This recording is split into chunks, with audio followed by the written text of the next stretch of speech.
Mohon izin yang mulia membacakan pembelaan pribadi saya dengan judul Pembelaan Seorang Prajurit Bayangkara, AKP Irfan Widianto SHSIK, 3 Februari 2023.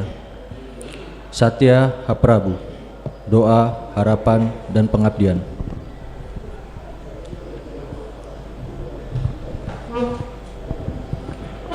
Bismillahirrahmanirrahim. Assalamualaikum warahmatullahi wabarakatuh.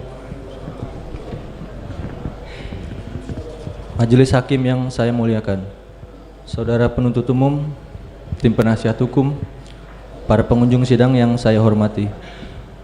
Alhamdulillah, segala ucapan puji dan syukur saya panjatkan kepada Allah Subhanahu wa Ta'ala, Tuhan yang Maha Kuasa. Karena hanya berkat anugerahnya lah saya masih sanggup menjalani seluruh proses persidangan sampai saat ini. Sebuah proses yang teramat panjang dan sangat melelahkan. Karena sebelumnya sama sekali tidak pernah terpikirkan oleh saya bahwa saya akan mengalami hal-hal seperti ini.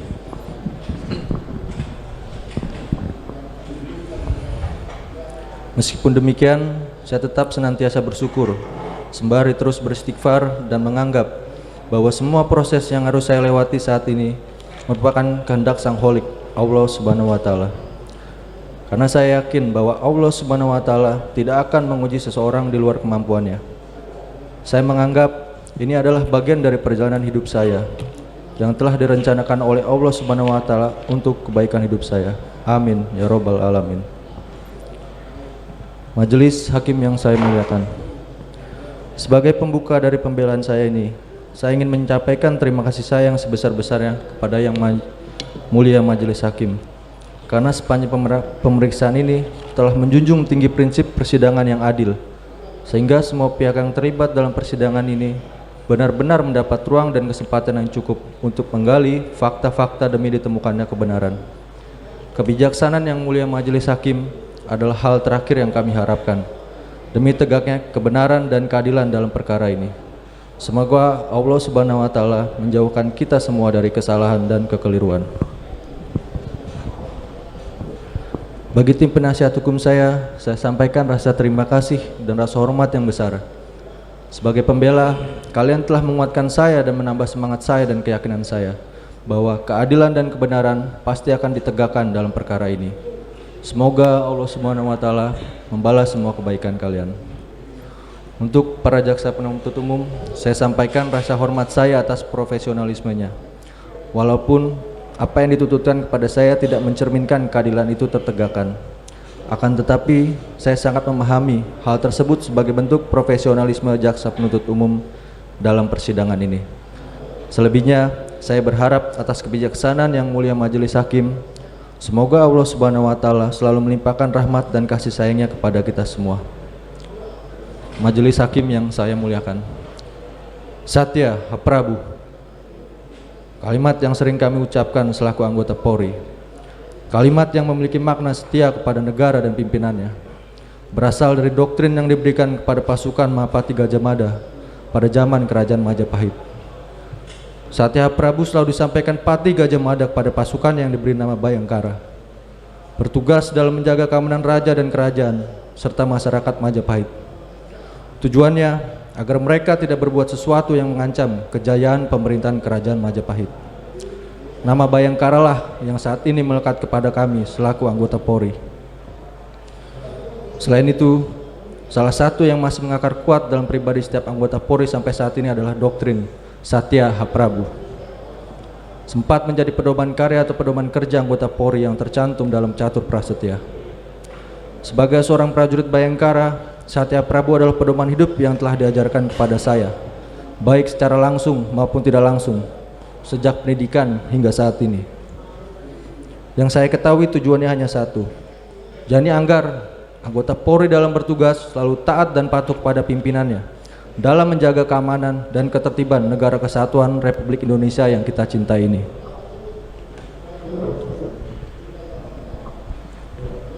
Seperti kita ketahui bahwa tuntutan terhadap tugas yang diemban Polri sangatlah tinggi. Hal ini dapat dilihat dari prestasi-prestasi yang sudah dilakukan oleh Polri dalam pengungkapan kasus-kasus besar, menjaga dan melindungi negara sesuai dengan apa yang diharapkan oleh masyarakat dan negara. Namun, dalam melaksanakan tugas tersebut tidaklah mudah. Sebagian besar masyarakat pada umumnya hanya ingin melihat hasilnya saja, tanpa mengetahui atau memahami proses ataupun tugas yang dijalankan. Kami harus meninggalkan keluarga, dicaci, dimaki, bahkan tidak jarang juga harus mempertaruhkan nyawa dalam melaksanakan tugas tersebut. Semua itu dilakukan demi kepentingan bangsa dan negara Indonesia, demi terciptanya keamanan dan ketertiban di masyarakat. Dalam melaksanakan tugas-tugas tersebut, meskipun kami Polri sudah menjadi civilian police, namun kami tidak terlepas dari struktur rantai komando, di mana tidak mungkin seorang bawahan bergerak atau bertugas atas inisiatif sendiri tanpa ada perintah dari atasan atau pimpinannya. Begitupun atasan atau pimpinan tidak mungkin bergerak sendiri tanpa bawahan atau anggota.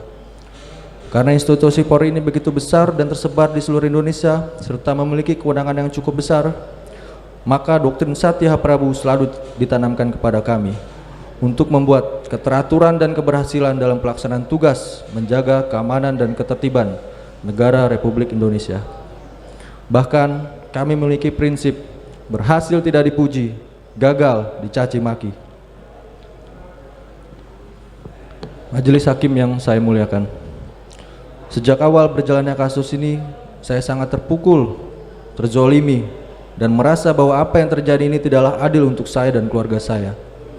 Saya hanyalah seorang prajurit Bayangkara yang menjalankan perintah yang dianggap benar, karena berasal dari pejabat Polri yang memiliki kewenangan yang sedang melaksanakan tugasnya, yakni Biro Paminal di Propam Mabes Polri. Sedikit saya jelaskan, di Propam Polri berdasarkan Peraturan Presiden Nomor 52 Tahun 2010 dan Perkap Nomor 21 Tahun 2010 tentang struktur organisasi dan tata kerja Polri, bertugas membina dan menyelenggarakan fungsi pertanggungjawaban profesi dan pengamanan internal, termasuk penegakan disiplin atau ketertiban di lingkungan Polri, serta pelayanan pengaduan masyarakat tentang adanya penyimpangan tindakan anggota Polri atau PNS Polri. Berikut saya sampaikan juga data pelanggaran yang dilakukan oleh anggota Polri kurun waktu 2018 sampai dengan tahun 2021 yang berhasil dilakukan penindakan oleh Divpropam Polri dan jajarannya di seluruh Indonesia. Pelanggaran disiplin tahun 2018 2.471 kasus, tahun 2019 2.503 kasus, tahun 2020 2.081 kasus, tahun 2021 536 kasus. Pelanggaran kode etik profesi Polri tahun 2018 1.203 kasus, tahun 2019 1.021 kasus, tahun 2020 2.081 kasus, tahun 2021 279 kasus. Pelanggaran pidana yang dilakukan oleh anggota Polri tahun 2018 1036 kasus, tahun 2019 627 kasus, tahun 2020 1024 kasus, tahun 2021 147 kasus. Dari data di atas, seharusnya kita patut mengapresiasi kinerja yang dilakukan oleh Divpropam Polri. Semua ini dilakukan dalam rangka menjaga integritas dan nama baik Polri di mata masyarakat.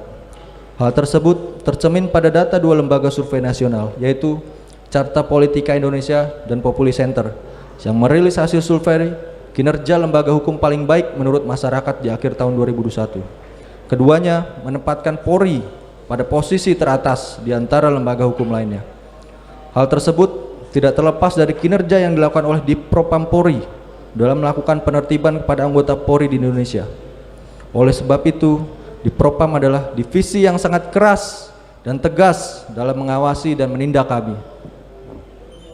Dari paparan data di atas menegaskan bahwa Divpropam Polri memiliki kewenangan dalam melakukan penegakan disiplin maupun kode etik kepada anggota Polri yang melakukan kesalahan atau pelanggaran. Sehingga bila dikaitkan dengan kewenangan tugasnya, maka apa yang dilakukan oleh Divpropam Polri artinya tidak boleh salah, karena mereka sebagai garda terakhir penjaga Polri yang kami cintai dan kami banggakan. Majelis Hakim yang saya muliakan, dalam Perpol nomor 7 tahun 2022 tentang kode etik profesi dan Komisi Kode Etik Polri mencantumkan hal-hal yang diwajibkan dan dilarang oleh anggota Polri secara etika kenegaraan, kelembagaan, kemasyarakatan, dan kepribadian. Apabila ada tindakan Polri yang tidak sesuai dengan Perpol tersebut, maka tugas Propamlah yang akan melakukan penindakan. Dalam etika kelembagaan, kami diwajibkan untuk setia kepada Polri sebagai pengabdian kepada masyarakat, bangsa, dan negara, mematuhi hierarki atasan dalam pelaksanaan tugas, melindungi dan memberikan pertolongan kepada sesama dalam melaksanakan tugas, wewenang, dan tanggung jawabnya. Selain itu, sebagai bawahan wajib melaksanakan perintah atasan terkait dengan pelaksanaan tugas, fungsi, dan kewenangannya. Atas dasar kewajiban dalam etika kelembagaan tersebut, apakah saya bisa atau boleh menolak perintah atasan, dalam hal ini Kombes Pol Agus Nurpatria, ketika beliau sedang melaksanakan tugasnya, yang mana telah terjadi peristiwa yang melibatkan anggota Polri dan terjadi di rumah pejabat tinggi Mabes Polri yang masuk ke dalam lingkup kewenangannya. Dalam Perpol tersebut juga mengatur tentang etika kelembagaan, di mana bawahan wajib menolak perintah atasan yang bertentangan dengan norma hukum, agama, dan kesusilaan. Namun, apakah perintah mengamankan DVR CCTV yang berada di Pos Satpam untuk kepentingan penyelidikan Propam dan penyelidikan Polres Metro Jakarta Selatan adalah perbuatan yang melanggar norma hukum? Sementara sudah saya sampaikan sebelumnya bahwa di Propam adalah sebagai garda terakhir penjaga Polri, yang berarti setiap perbuatan atau perintah yang diberikan Propam tidak boleh salah. Sehingga menurut pengertian saya saat itu, apa yang diperintahkan kepada saya adalah benar, bahwa Kombes Agus sedang melaksanakan tugasnya selaku Kadin Apaminal, dan tugas yang diberikan kepada saya adalah masuk dalam lingkup kewenangannya. Oleh karenanya, saya tidak mungkin bisa atau berani menolak perintahnya, karena saya pasti akan menjadi terperiksa oleh Biro Paminal, yang mana komandannya adalah Kombes Agus, karena masuk ke dalam aturan Perpol 7 tahun 2002, yang mana bawahan wajib melaksanakan perintah atasan. Apakah yang saya lakukan salah? Menjalankan perintah untuk mendatangi TKP kemudian membantu tugas divisi Propam yang saat itu sedang melakukan tugas? Saya yakinkan salah bila perintah tersebut datang dari atasan atau komandan dari divisi lain yang tidak memiliki kewenangan, misal lalu lintas, Samapta, atau Intel, atau yang lainnya, karena bukan kewenangan mereka memberikan perintah. Secara etika kepolisian, saya menyerahkan hal ini kepada internal Polri. Namun secara pidana, hati saya menjerit, namun tak berdaya untuk memberontak. Apakah sebagai seorang prajurit Bayangkara harus saya menanggung beban sedemikian besarnya karena menjalankan perintah atasan? Pemberitaan media yang masif yang tidak berimbang, caci maki yang diterima oleh saya dan keluarga, terpisahnya saya dengan keluarga, hingga ancaman pidana menanti saya. Sejarah membuktikan, sejak awal Polri berdiri hingga saat ini, baru kali ini peristiwa yang seperti ini terjadi melibatkan petinggi Polri. Tidak ada satupun di antara kami, bahkan petinggi Polri lainnya, yang mengetahui pada awalnya bagaimana peristiwa ini terjadi. Hal ini telah terdukung baik dari proses peradilan yang sudah berjalan hingga pemberitaan di media, bahwa hanya Bapak Ferdi Sambo lah yang mengetahui peristiwa yang sebenarnya terjadi. Semua orang tertipu oleh Bapak Ferdi Sambo. Atas dasar informasi yang sesat tersebut, kami semua ikut terjerumus dalam badai besar ini. Apakah ini salah kami? Majelis Hakim yang saya muliakan, semua ini berawal dari perintah komandan saya untuk ikut ke rumah Kadif Propam Ferdi Sambo pada Jumat 8 Juli 2022. Pada sore itu dengan mengendarai sepeda motor, kami pergi ke rumah Kadif Propam yang berada di Komplek Polri Duren 3. Tanpa mengetahui apa tujuan ke sana, saya hanya mengikuti komandan saya. Sampai di sana saya menunggu di luar bersama beberapa orang lainnya, sehingga saya mengetahui ada peristiwa tembak-menembak antar ajudan Kadif Propam yang menyebabkan tewasnya almarhum Brigadir Joshua Huta Barat. Tidak lama kemudian komandan saya mengajak saya pulang. Keesokan harinya, yaitu pada hari Sabtu 9 Juli 2022 sekitar pukul 1 siang, saya ditelepon oleh komandan saya meminta saya untuk datang ke rumah Kadif Propam untuk selanjutnya menghadap Kombes Agus Nurpatria, karena pada saat itu komandan saya sedang berada di Bali. Sebagai bawahan di kedinasan dan sekaligus sebagai junior di pendidikan, saya langsung menyatakan, "Siap, Bang." Padahal apa yang saya lakukan saat itu sedang merayakan Idul Adha dengan keluarga saya. Karena bagi saya, menjadi polisi adalah jalan untuk mengabdi keluarga nomor 2, negara yang utama. Meskipun pada akhirnya karena mengutamakan tugas dibanding keluarga, saya menjadi berada di sini. Saya langsung menuju ke rumah Kadipropam dengan mengajak 2 anggota saya untuk menemani saya. Sampai di sana saya langsung menghubungi Kombes Agus. Setelah bertemu, beliau langsung memerintahkan saya untuk mengganti dan mengambil DVR CCTV yang berada di pos Satpam dan di rumah Kasat Reskrim. Tidak ada saya melakukan screening 20 CCTV. Perintah tersebut pun langsung saya laksanakan dengan itikat baik saya. Saya tidak mengetahui maksud dan tujuan perintah tersebut, bahkan menduga bahwa akan terjadi seperti ini saja tidak. Saya meminta izin dan memberi penjelasan yang baik kepada satpam yang berjaga. Saya memberikan identitas saya, nama, nomor telepon, dan bahkan tempat saya bertugas. Hal ini saya lakukan agar apabila ada hal-hal yang perlu dikoordinasikan, satpam tersebut dapat segera dengan menghubungi saya.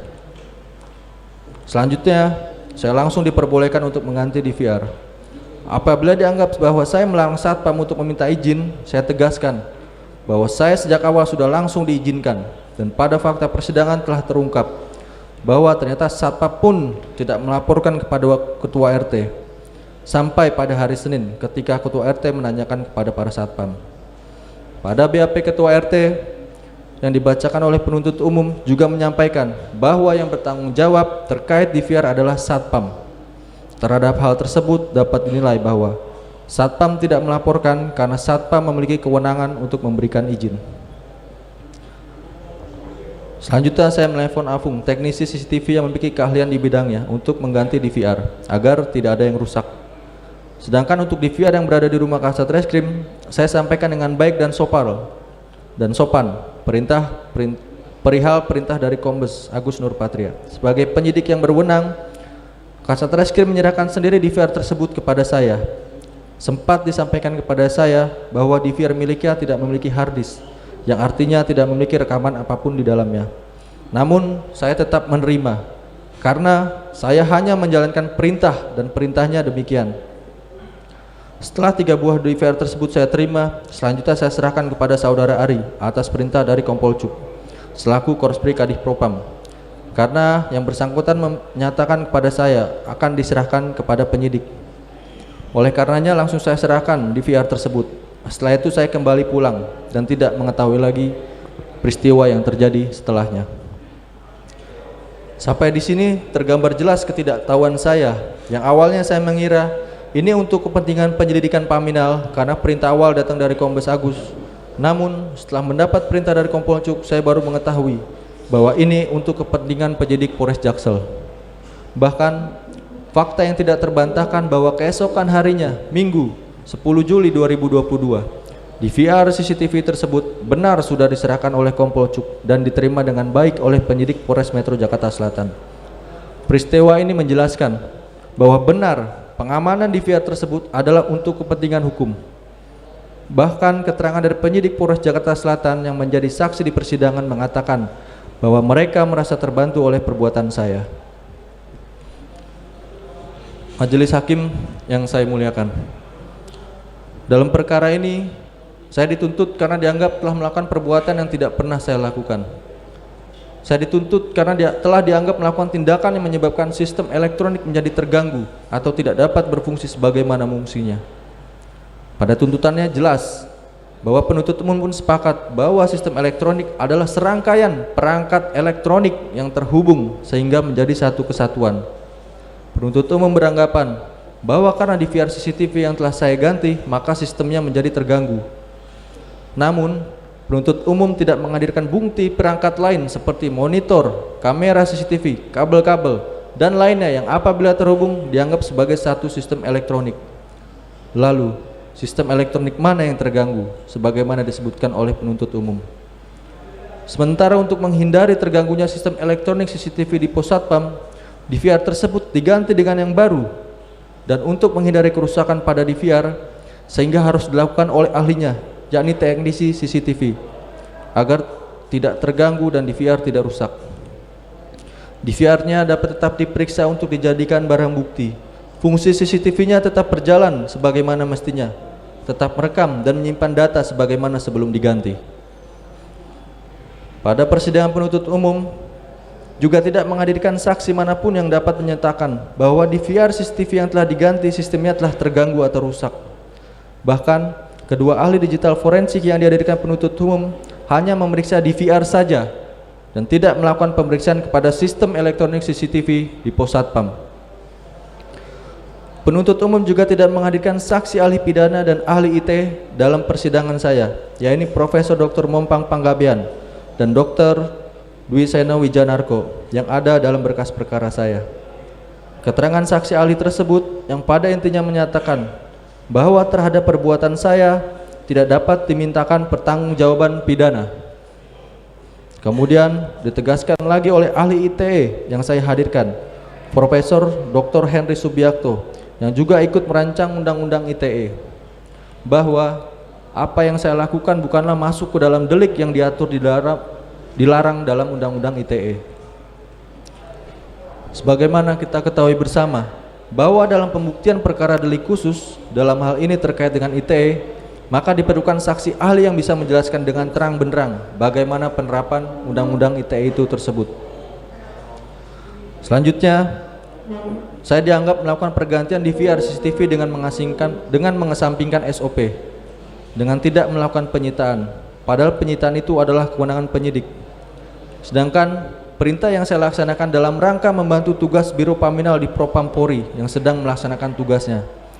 Karena sampai di penyidik, oleh karenanya penuntut umum mengaitkan dengan penyitaan.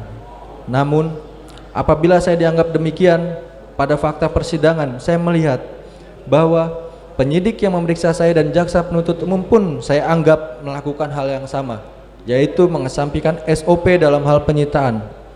Hal ini bisa dilihat dalam berkas perkara dan bahkan surat tuntutan penuntut umum, bahwa dalam penyitaannya tidak ada DVR yang berasal dari pos Satpam dan milik Kasat Reskrim, yakni DVR merek G-Lens dan XMY.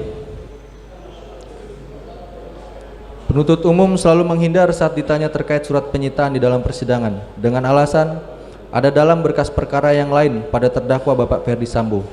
Namun, akhirnya penuntut umum berpendapat bahwa ada salah nomenklatur dalam penulisan penyitaan. Padahal sudah jelas bahwa penyitaan dalam perkara Bapak Ferdi Sambo juga ada di berkas kami. Penuntut umum mencoba cari cara menutupi kekurangannya, sehingga akhirnya menyatakan bahwa ada salah tulis atau salah ketik dalam penyitaan. Apakah hal ini diperbolehkan? Apakah hal ini sudah sesuai dengan prosedur penyitaan yang benar secara hukum? Terlebih, perkara ini adalah perkara ITE, di mana sesuai dengan amanah Undang-Undang ITE bahwa barang bukti ITE memerlukan perlakuan khusus, memerlukan syarat formil dan material, berbeda dengan perkara biasa. Ada hak asasi manusia saya di sana yang mulia. Penuntut umum tanpa melakukan penyitaan namun melakukan penahanan kepada saya. Apapun yang disampaikan oleh penuntut umum terkait dengan penyitaannya yang dilakukan jelas tidak sesuai dengan pasal 130 KUHP, bahwa setiap barang yang dilakukan penyitaan harus tercatat jelas jumlahnya, beratnya, jenisnya, ciri maupun sifat khas dan lain-lain yang menjelaskan tentang barang tersebut. Hal ini jelas bahwa DVR yang disita oleh penyidik dan penuntut umum berbeda jumlah dan jenisnya. Ini yang saya serahkan kepada Kompol Cuk berjumlah 3 buah dengan merek G-Lens dan XMY, bukan 2 buah dengan merek hybrid. Sehingga dapat disimpulkan bahwa penuntut umum tidak melakukan penyitaan terhadap DVR yang berasal dari pos Satpam.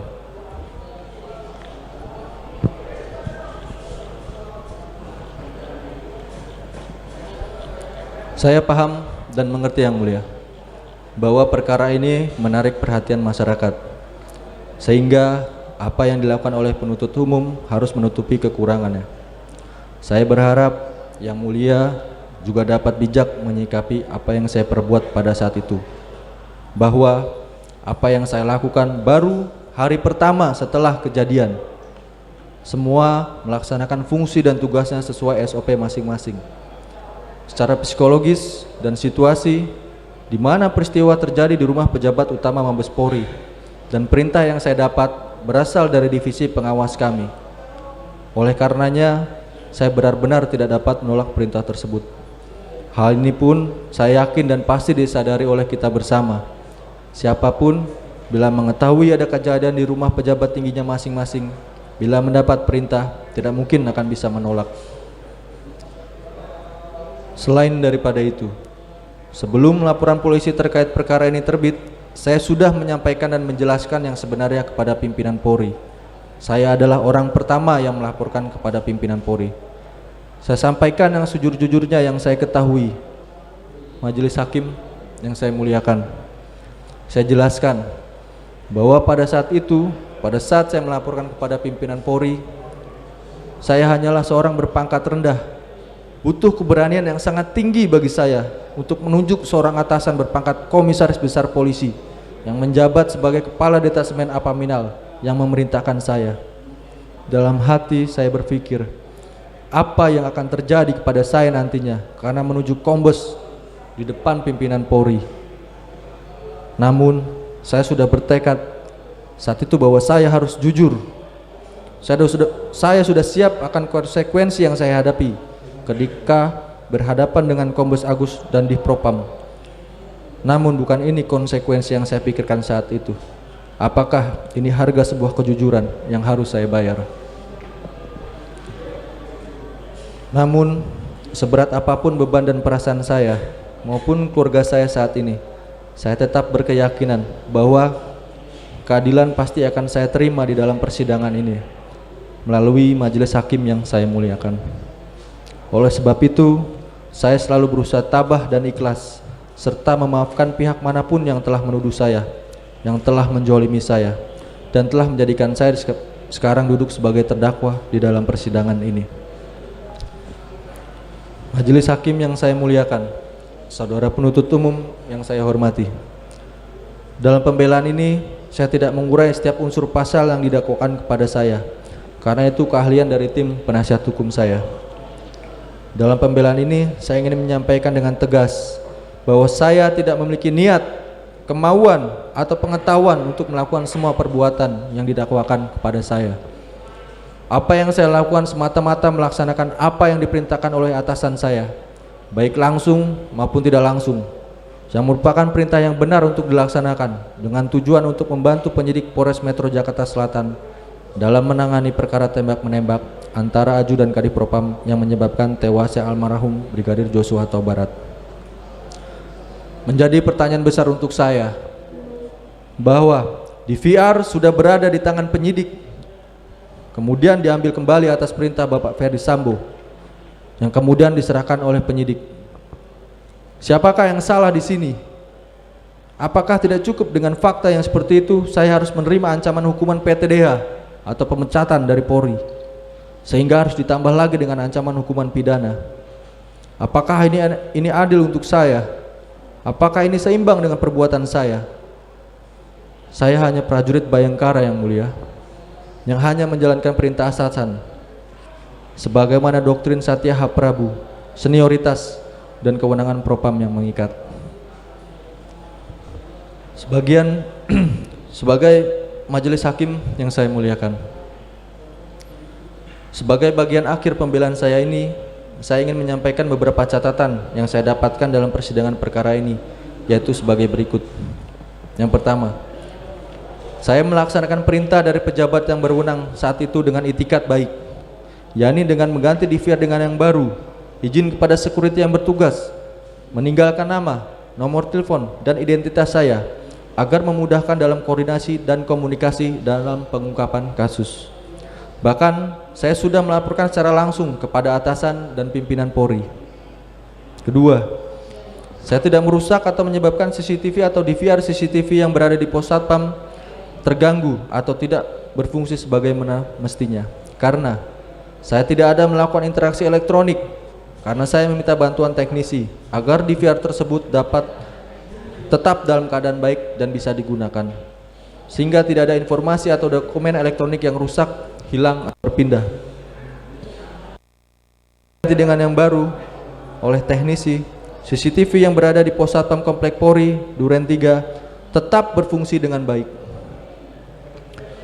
DVR yang sudah diserahkan dan diterima oleh penyidik juga masih bisa dibuka oleh penyidik Polres Metro Jakarta Selatan pada tanggal 10 Juli, serta masih bisa dibuka dan ditonton pada tanggal 12 Juli 2022. Yang ketiga, saya tidak melakukan perbuatan penyertaan sebagaimana yang didakwakan terhadap saya, karena saya tidak melakukan delik pasal secara langsung Saya tidak memerintahkan siapapun untuk melakukan delik pasal. Saya juga tidak pernah berdiskusi, bermufakat, berencana, atau bahkan diberitahu oleh terdakwa-terdakwa lainnya. Pada fakta persidangan telah terbukti bahwa saya tidak pernah berkomunikasi dengan terdakwa yang lain. Saya hanya menjalankan perintah yang berasal dari Kombes Agus dan Kompol Cuk. Bahkan hal yang menguntungkan saya saja, bahwa DVR tersebut telah sampai di tangan penyidik, saya tidak mengetahuinya, serta peristiwa yang terjadi setelahnya saya benar-benar tidak mengetahuinya. Yang keempat, saya yakin dan percaya bahwa apabila pada tanggal 10 Juli 2022 penyidik Polres Metro Jakarta Selatan yang saat itu sudah menerima DVR CCTV Pos Satpam tersebut tidak mengeluarkan dan tidak menyerahkan kembali kepada pihak lain, maka DVR tersebut pasti berfungsi normal dan baik serta dapat digunakan untuk kepentingan hukum. Karena kelalaian penyidik Polres Metro Jakarta Selatan dalam hal menjaga barang bukti, saya sekarang duduk di sini. Yang kelima, penuntut umum tidak menghadirkan saksi ahli ITE dalam menerapkan dakwaan dan tuntutan pasal ITE.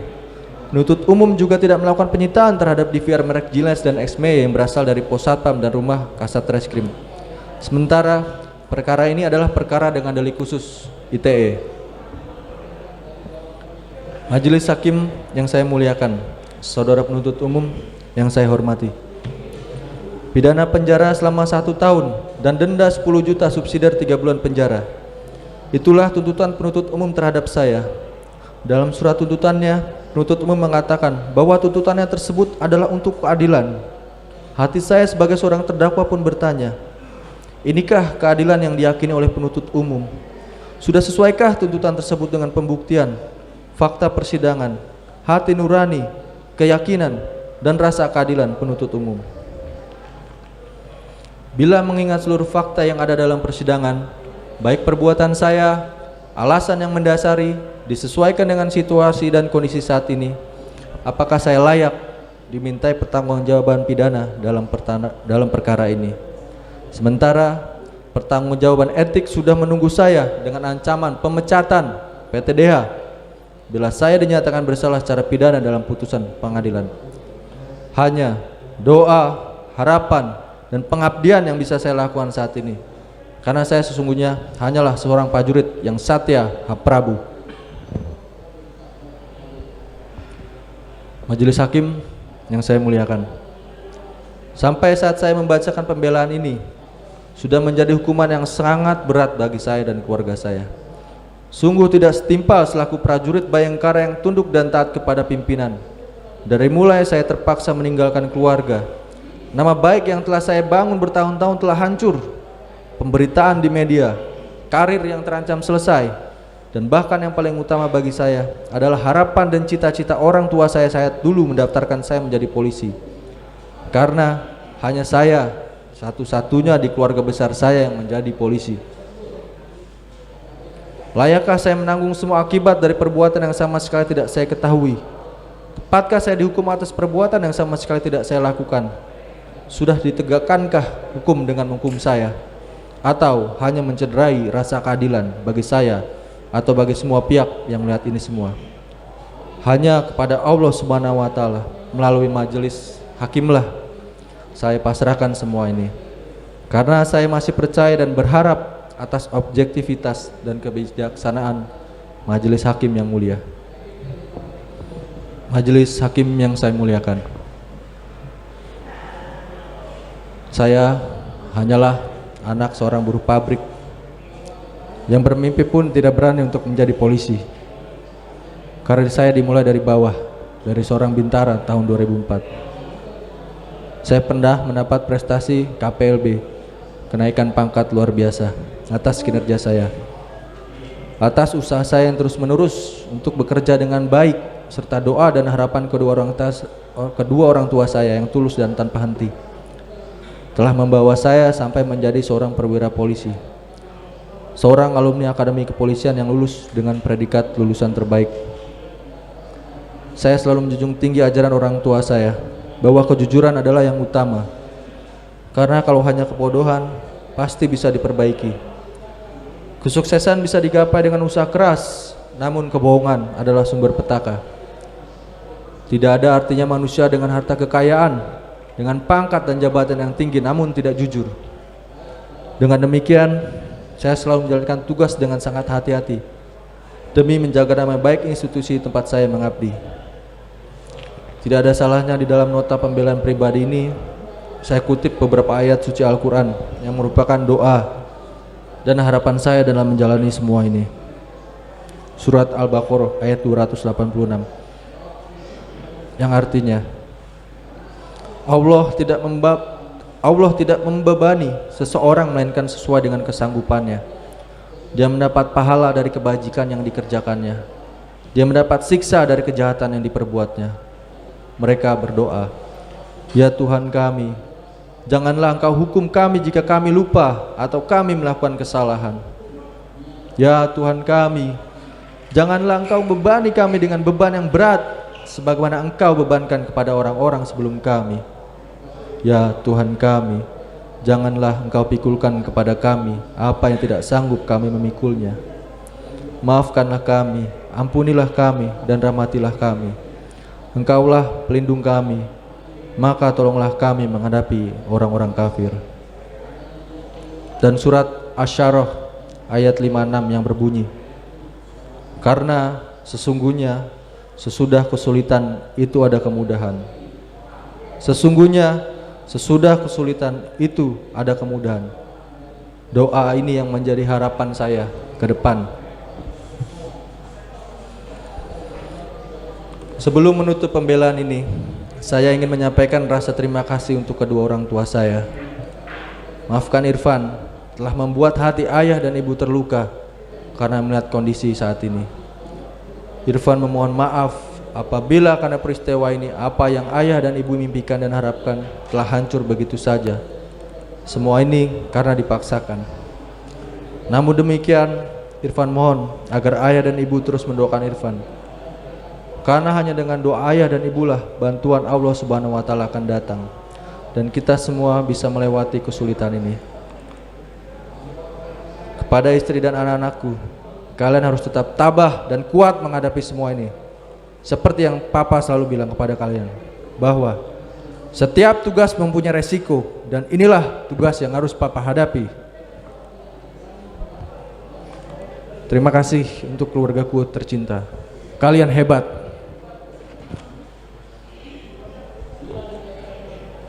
Tidak lupa saya sampaikan rasa terima kasih saya yang setinggi-tingginya kepada institusi Polri yang sangat saya cintai, hormati, dan banggakan. Karena berkat Polri, saya bisa mencapai titik sebelum ini. Saya mohon maaf yang sebesar-besarnya apabila ada perbuatan saya yang mencoreng nama baik dan nama besar Polri. Saya tegaskan sekali lagi bahwa hidup dan mati saya demi merah putih, demi kepolisian negara Republik Indonesia.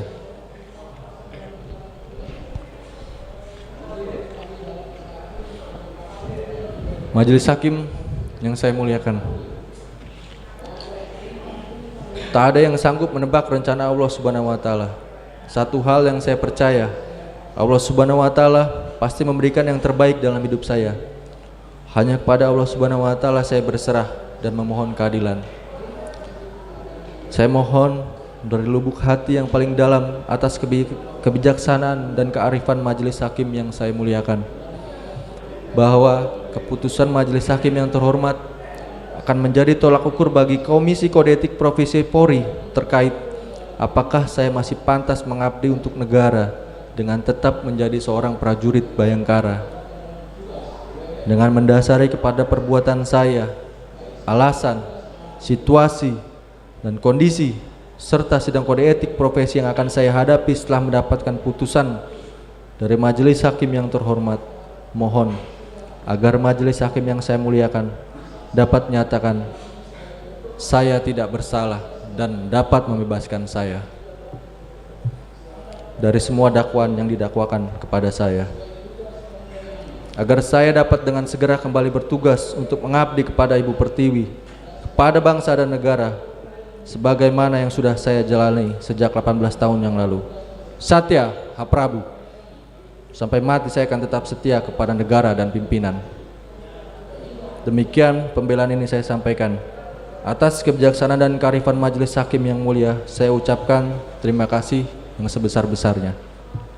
Assalamualaikum warahmatullahi wabarakatuh. Jakarta, 3 Februari 2023. Hormat saya, AKP Irfan Widianto.